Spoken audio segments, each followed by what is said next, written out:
Welcome back to Book Break. This video is all about one of the most misunderstood and unfairly treated genres that there is, romance.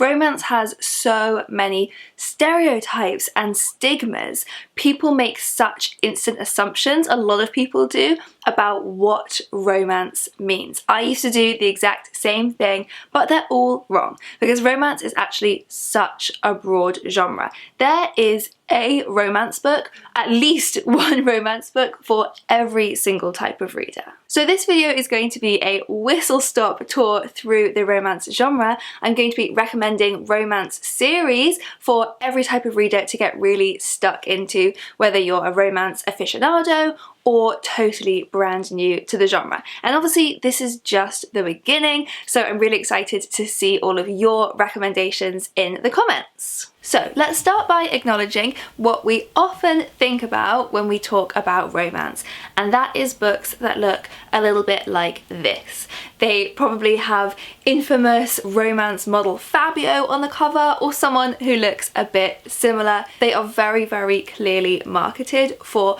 a particular type of reader who knows exactly what they want in a book. And a very popular and much talked about recently romance book series is the Bridgerton series by Julia Quinn. So that was recently adapted into a Netflix TV show and had half the country, half the world talking about a lot of very steamy scenes, particularly with a certain duke who captured a lot of the nation's hearts. Essentially, the Bridgerton series is Jane Austen meets Gossip Girl with a splash of erotica. And then I've got a couple more of that kind of genre, the kind of thing you might first be thinking of right here. These are books that I never thought I would talk about on Book Break before, but these are both romance series. So the Dive Bar series by Kylie Scott, these are actually standalones, but they're all set in the same universe. So you will love this series if you're into tattooed bartenders who will break your heart. And I've also got here the Bound Love series by Laura Lee. Again, these are standalones set in the same universe and all with BDSM themes. This is the most recent one and it's called Intense Pleasure, so that gives you some idea of what you'll find in here. And this is the area of romance that usually gets the most judgment and prejudice, but there is honestly no shame. If this is your favourite genre to read in, then more power to you. So just to prove that, I'm going to recommend even more book series in this area that you might love. So for example, there's the Loose Ends series by Rebecca Weatherspoon. Rebecca Weatherspoon is a very prolific romance author and she writes a huge range of books in this genre, and a lot of her books feature main characters who are black, who are plus-sized, disabled and or LGBTQIA+. So Zini, for example, that I just recommended, has 2 bisexual protagonists. And that in general is something definitely to notice. There is a bit of a stereotype that romance books are all aimed at straight white readers and feature straight white characters, but that's not the case, so I'm going to try and make sure that these recommendations show a bit more of the range. But obviously this is still, however many books I'm going to talk about, is still just touching the surface. So the Madaris Family series is actually a romance series from the 90s by Brenda Jackson, and each book follows the love lives of the different men in the Madaris family, and Brenda Jackson is very famous for her multicultural romances. And finally on this theme there's the Welcome to Seaport series by Katrina Jackson, which are all about small town secrets. And in the first book, From Scratch, the town baker, cop and fire chief all fall heavily in lust. So a lot of the books I've showed you so far probably fit into the stereotypes that you might have in your head about what romance books are and what they look like, but there's actually been a recent trend to kind of move away from covers like this towards more illustrated covers, perhaps to move away from all of the negative stereotypes associated with romance in the past, but don't be fooled, a lot of these can still be very steamy. So for example, a really, really popular book series that I'm sure you've heard about because everyone talks about it on BookTube is the Brown Sisters series by Talia Hibbert. Each of these books follows the story of one of the different Brown sisters. We get lots of interracial romances and protagonists that don't always, like I said earlier, get to take centre stage in romances. So for example, plus-size protagonists, chronically ill protagonists, neurodivergent, bisexual, etc. And another super popular series on BookTube is The Kiss Quotient by Helen Huang. This series starts with the first book, The Kiss Quotient, which is about a woman with Asperger's who decides to hire an escort to up her experience in the dating department and beyond. And then each of the books in this series follows different characters from within that universe. And then The Change in the Mirror by B.Q. Hansen shows another shift in the cover design. So this is a complete change from the types of books we've been seeing so far. You wouldn't necessarily look at this and think romance at all, but it is. This is a lovely story about college student Brian falling for his roommate Andrew.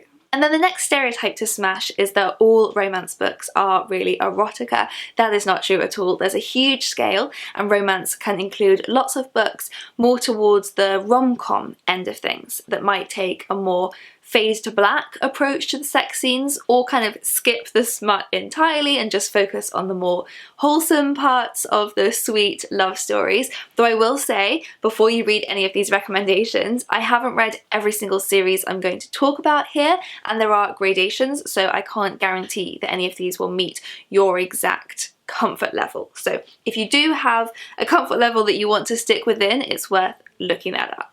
So, some rom-coms. Christmas at Tiffany's by Karen Swan, and then the second book, Summer at Tiffany's, is about Cassie, who ends a 10-year marriage and decides to leave her life in rural Scotland behind and go and try out different lives in really glamorous cities, from London to New York to Paris, and see the different lives that she could have been living, and perhaps the man that she could have been loving. The Beach Cafe series by Lucy Diamond is about Evie, who inherits a beach cafe after her aunt dies and gets a lot more than she bargained for, both in work and in love, and the series takes you through all the different charming seasons at this beach cafe. The Around the World series by Amanda Radley is an enemies to lovers romance that starts in the first book when Rebecca and Arabella, two women from very different lives with very different personalities, are forced to share a hire car on a long journey home to make it home in time for Christmas, and the series then follows their story. The Cupid series by Tamara Phillip is a fun romance between an actor and a singer that begins one fateful New Year's Eve in front of a live studio audience. And then you also get things like The Telephone Box Library and The Village Green Bookshop, both by Rachel Lucas, which are standalones but set in the same Cotswolds village with lots of overlapping characters. And both of these books are more about friendship and the charms of small village life, but have romantic elements in them as well. And there's loads of great options for YA readers as well. So for example, Boy Meets Hamster by Birdie Milano, which then has a sequel, Boy Meets School. This one is about Dylan's summer romance at a holiday caravan park, and I've actually got a quote here from the author that I loved so much, who said, "Today's teens deserve the chance to see two boys kissing under the twinkling starlight of an end of summer dance," which I thought was just lovely. Sing Like No One's Listening by Vanessa Jones, and then the sequel Dance Like No One's Watching. This is set at a prestigious art school, and we have a main character called Nettie who hasn't been able to sing since her mother died, until she meets someone at this school who might be able to help her find her voice again. You definitely will have heard of the To All the Boys I've Loved Before series by Jenny Han, which now has 3 movie adaptations on Netflix. I'm completely obsessed with this series, all about Lara Jean's love triangle or love square with her sister's ex-boyfriend plus 2 of her childhood crushes, who all receive love letters that she was never supposed to send. The Gloss series by Marilyn Kay is set in 1960s New York about a group of 4 girls who have all landed their dream summer internship. So this is a kind of teenage Sex and the City. And then you could also include something like Noughts and Crosses by Mallory Blackman in this genre. You wouldn't think of this as a romance. It's a really hard-hitting story that's set in a world where racism is reversed.